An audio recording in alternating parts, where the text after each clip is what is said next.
ओम नमः सिद्धम।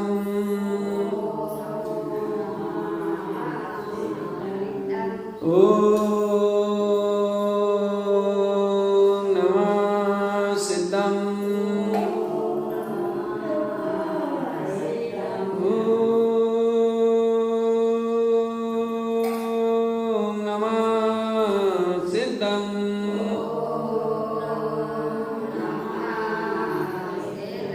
देवदेवं नमस्कृतं लोकालोकप्रकाशकं त्रैलोक्यं विनार्तं ज्योति ओंकारं च विन्दते अज्ञानतिमिरान्धानां ज्ञानाञ्जनशलाकया चक्षुरुन्मीलितमेन तस्मै श्रीगुरवे नमः। श्रीपरं गुरवे नमः। परम्पराचार्योभ्यो नमः। बोलिए पंच परमेष्ठी भगवान की, 24 तीर्थंकर भगवान की, निर्वाणी मातेश्वरी की, सद्गुरु तारक तरंग मंडाचार्य महाराज की, शुद्धात्म देव की। यहाँ पर जो श्री गुरु महाराज द्वारा विचित यह श्री तारक तरंग श्रावकाचार्य जी ग्रंथ, जो कि इस ग्रंथ को गुरु महाराज ने अवरत सम्यक दृष्टि की अपेक्षा से लिखा है और यह आचार मत के अंतर्गत गुरु महाराज ने कहा है चंडानुयोग के अंतर्गत है और इसमें कुल 462 गाथाएं हैं। तो यहाँ पर अपनी जो विषय चल रहा है 18वीं नंबर की गाथा से 30 नंबर की गाथा तक संसार में परिवर्तन के कारण क्या है वह है। तो अपन ने 21वीं गाथा तक अभी समझा था और इसके बाद 22वीं गाथा से अपन शुरू करेंगे। आज 22वीं गाथा अपन लोग पढ़ेंगे। मिथ्या संयमं हृदयं चिन्ते मिथ्या तपगहनं सदा अनंतानंत संसारे रमते अनादिकालयम्। मिथ्या संयमं हृदयं चिन्ते, वह मिथ्या संयम का हृदय में चिंतन करता है। मिथ्या तप ग्रहणम सदा, और मिथ्या तप को सदा ही ग्रहण करता है। अनंतानंत संसारे भ्रमते अनादिकालयम्, इसीलिए अनंत संसार में अनादिकाल से ये जीव भ्रमते भ्रमण कर रहा है। ये कारण होता है क्या है कि मिथ्या संयम का हृदय में चिंतन करता है और मिथ्या तप ग्रहणम सदा, मिथ्या तप को ग्रहण करता है। पहली बात तो अपन संयम क्या है इसको थोड़ा समझें। संयम का मतलब होता है कि अपनी इंद्रियों का संयम रखना, और दो भेद है ना, और षटकाय के जीव हैं है ना, 5 स्थावर और 1 त्रस, उनकी हिंसा में प्रवृत्ति ना होना, पंचेंद्रिय के विषय में प्रवृत्ति ना होना और षटकाय के जीवों की हिंसा में प्रवृत्ति ना होना, है ना। ये है इंद्रिय संयम और प्राणी संयम। पंचेंद्रिय के विषय में प्रवृत्ति ना होना, ये है इंद्रिय संयम। 5 स्थावर और 1 त्रस जीव के त्रस, 2 इंद्रिय से लेकर के 5 इंद्रिय तक के जीवों को त्रस जीव कहते हैं, और 1 इंद्रिय जीव के 5 वेद है ना, तो वो स्थावर जीव है। तो इनकी हिंसा में प्रवृत्ति नहीं होना, ये प्राणी संयम होता है। तो यहाँ कह रहे मिथ्या संयम हृदय चित्ते, मिथ्या संयम का हृदय में चिंतन करता है। अब मिथ्या संयम क्या होगा, है ना, संयम तो है, मिथ्या संयम क्या होगा, व्रत उपवास करना, है ना, लेकिन मान लीजिए उपवास करना लेकिन अंतरंग में भोजन के प्रति लोलुपता बनी रहना, जी मिथ्या संयम है ना। इंद्रिय संयम है या और इंद्रियों में लोलुपता बनी रहना लेकिन बाहर से त्याग कर देना, ये सब मिथ्या संयम है। और प्राणी की हिंसा की बात करें कि पानी तो छानना, लेकिन ये विवेक नहीं होना कि भाई पानी किस लिए छाना जाता है कि जीवों की हिंसा ना हो।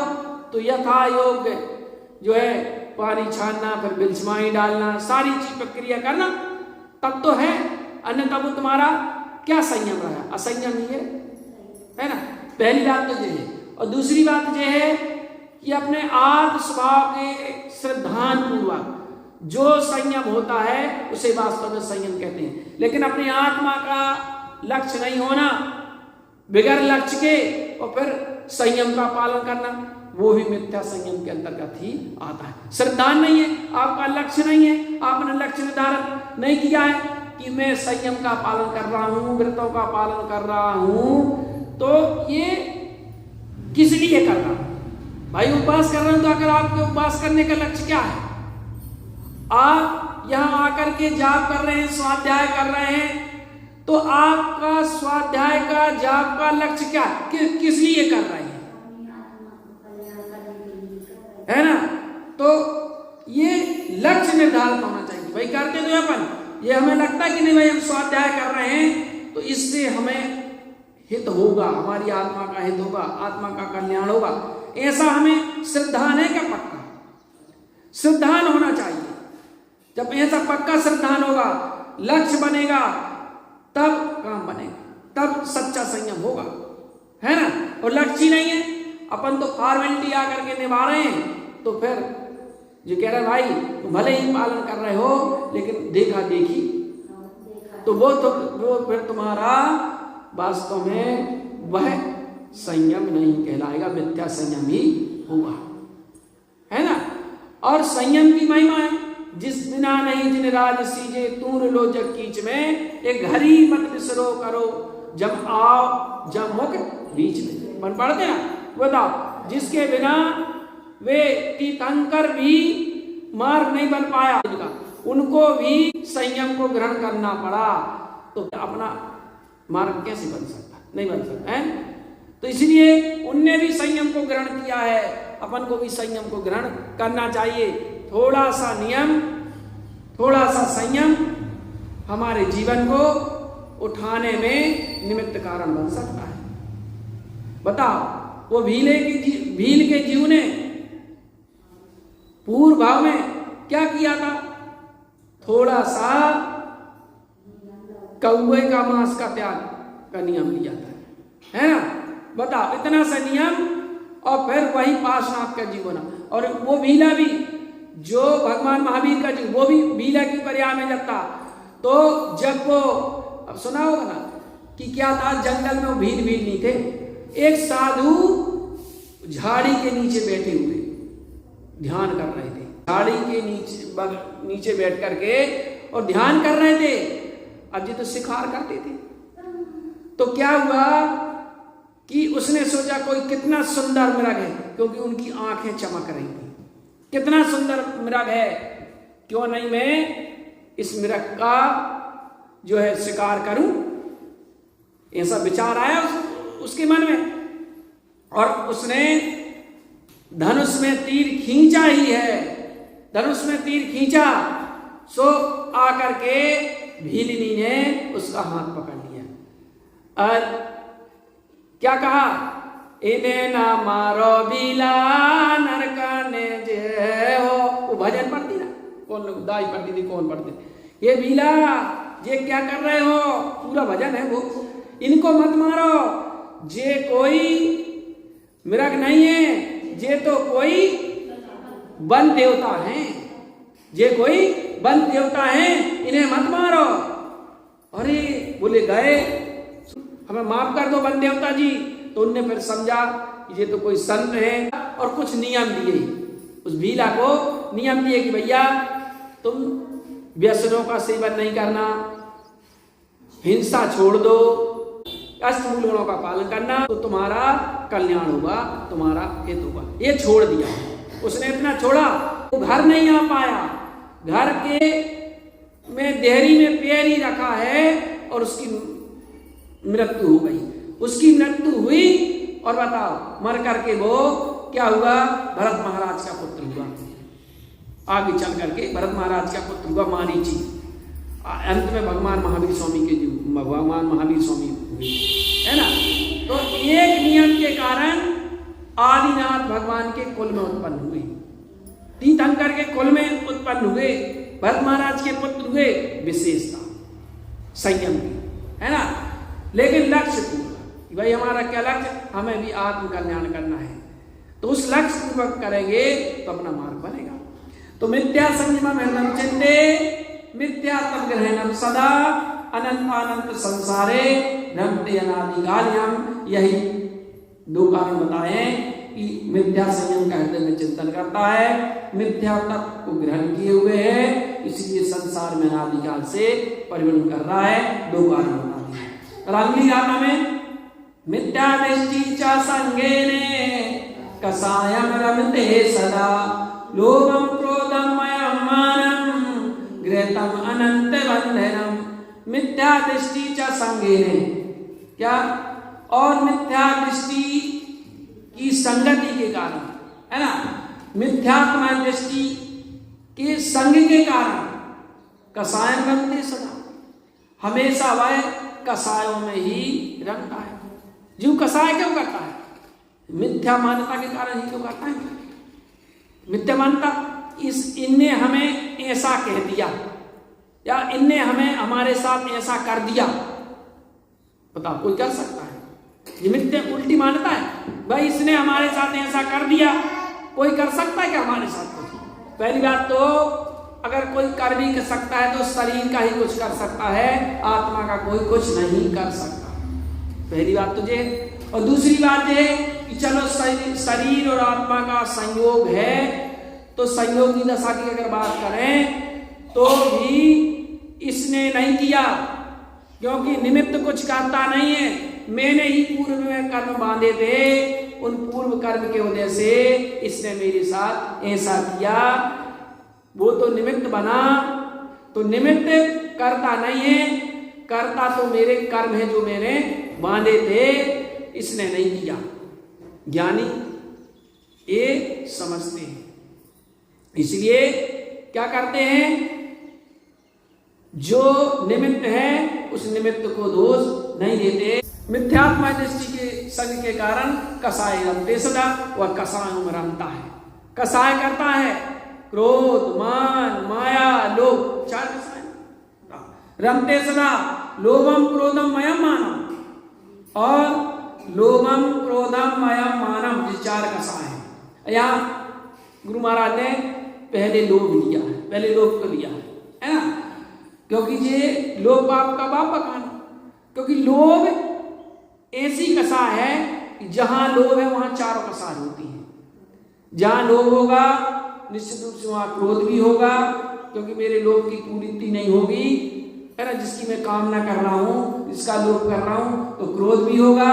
और फिर उस लोभ के लिए देखो आप, धन पैसा का लोभ है ना, अपनी कीर्ति का लोभ है, वित्तेषणा पुत्तेषणा, है ना, और कितने प्रकार के लोग होते हैं। तो इस कारण से फिर मायाचारी भी करता है, फिर मान भी होते हैं, तो लोभ के कारण सब होते हैं। इसलिए गुरु महाराज ने यहाँ पर लोभ पहले लिया है। और गृहतम अनंत बंधनम, और इस कारण से अनंत बंधन को यह ग्रहण कर रहा है। क्या, अनंत बंध को ग्रहण कर रहा है, बंधन को प्राप्त हो रहा है। यहाँ ये कारण, कितने कारण बताए, एक तो मिथ्या दृष्टि, मिथ्यात्मा दृष्टि का संग, दूसरा कसायों में रमण करना। और अब अगली गाथा में और कह रहे हैं, लोभम कृतम असत्यस्य अशाश्वतम दृष्टते सदा अनृतम कृत आनंदम अधर्मम संसार भाजनम। लोभम कृतम असत्यस्य, यह असत्य लोभ को करते हैं, झूठे लोभ को करता है। अशास्त्रम दृष्टि सदास्ता, अशाश्वत पदार्थों पर दृष्टि रखता है हमेशा, और क्षणभंगुर पदार्थों में आनंद करता है। अधर्मम संसार भाजनम, यही अधर्म है और संसार को व्याप्त कराने वाला है। इतनी चीजें बता दें कि यह झूठा लोभ करता है, अशाश्वत क्षणभंगुर पदार्थों को देखता है, और अनृतम कृत आनंदम, और उन्हीं पदार्थों में, झूठे पदार्थों में, पर्यायों में आनंद मानता है। ये कितने 3 कारण भाई, यही अधर्म संसार में भ्रमण का कारण है, संसार को व्याप्त कराने वाला है ना। अधर्मम संसार भाजना। इस प्रकार यहाँ पर 24वीं नंबर की गाथा तक, ये 24वीं नंबर की गाथा में 3 कारण गुरु महाराज ने बताए। तो ये कारण जो है, इन कारण के कारण जीवन आदि काल से संसार में परिवर्तन कर रहा। अभी और भी कारण बताएंगे। तो ये विचार अपन को करना है कि ये जो कारण बता रहे हैं गुरु महाराज, अपने अंतरंग में झांकना है।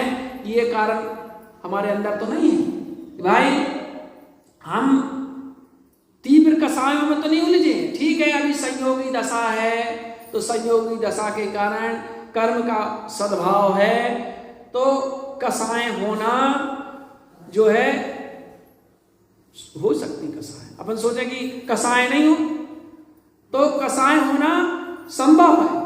संभव क्या, कसाय होती हैं, लेकिन यहां उन कसायों करते हुए भी ये विवेक रखना कि भाई देखो, जो है मैंने ही पूर्व में कर्मों को उत्पन्न किया है, मैंने भी पूर्व में विपरीत कर्म किए हैं, मैंने ही उन कर्मों का बंध बांधा है, इसलिए ये सारी चीजें हो रही हैं। तो क्या करता है श्रावक, तीव्र कसाय से तो बचता है कम से कम। क्या, अनंतानुबंधी, क्योंकि 6 महीने से अधिक कसाय जो हो जाती है वो अनंतानुबंधी के खाते में चली जाती है, इसलिए तीव्र कसाय से श्रावक बचता है। बाकी अप्रत्याख्यान प्रत्याख्यान बंदी कसाय का अलग अलग समय है, और संजलन का अंतर्मुहूर्त उससे ज्यादा नहीं, पानी में खींची हुई रकील के समान है। तो ये अपन को विचार करना कि भाई देखो, अपन कर तो रहे हैं कसाय, लेकिन इस दूसरे का बेर बांधे हुए हैं, कसाय करे हुए हैं, तो उससे दूसरे का अहित थोड़ी होगा। अपन बेर बांधे, अपन बांधे हैं तो अपन कोई बंद होगा, अगला बांधेगा तो उसको बंद होगा।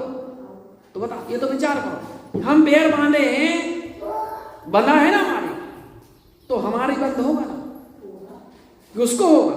जब उसने बांधा नहीं, या वो बांधेगा तो उसको होगा। भले अपन सोचते नहीं इसने गलती कर दी, ऐसा कर दिया, एक कर्तव्य की मान्यता। एक बात और, अपन जब बांधते हैं कसाय, ध्यान रखना कि मान लीजिए, एक उदाहरण बताया था कि आपको एक कोई पानी की भरा पात्र दे दिया जाए आपके हाथ में, 1 किलो का पात्र कोई आपके हाथ में रख दिया जाए, तो आप उसको कितनी देर तक ले सकते हैं? 1 घंटा ले सकते हैं, ले सकते। अच्छा, कल वाला ने 10 मिनट ले सकते हैं। तो अच्छा, 10 मिनट जब ले सकते हैं, तो फिर 1 घंटा क्यों नहीं ले सकते? ये विचार करो कि जब 10 मिनट अपन ले सकते हैं भरे हुए पात्र को, तो 1 घंटा क्यों नहीं ले सकते हैं? नहीं, उसका वजन बढ़ जाता है क्या? नहीं बढ़ता। तो जब 10 मिनट ले सकते तो 1 घंटा क्यों नहीं ले सकते हैं? नहीं तो क्या उसका वजन बढ़ जाता है?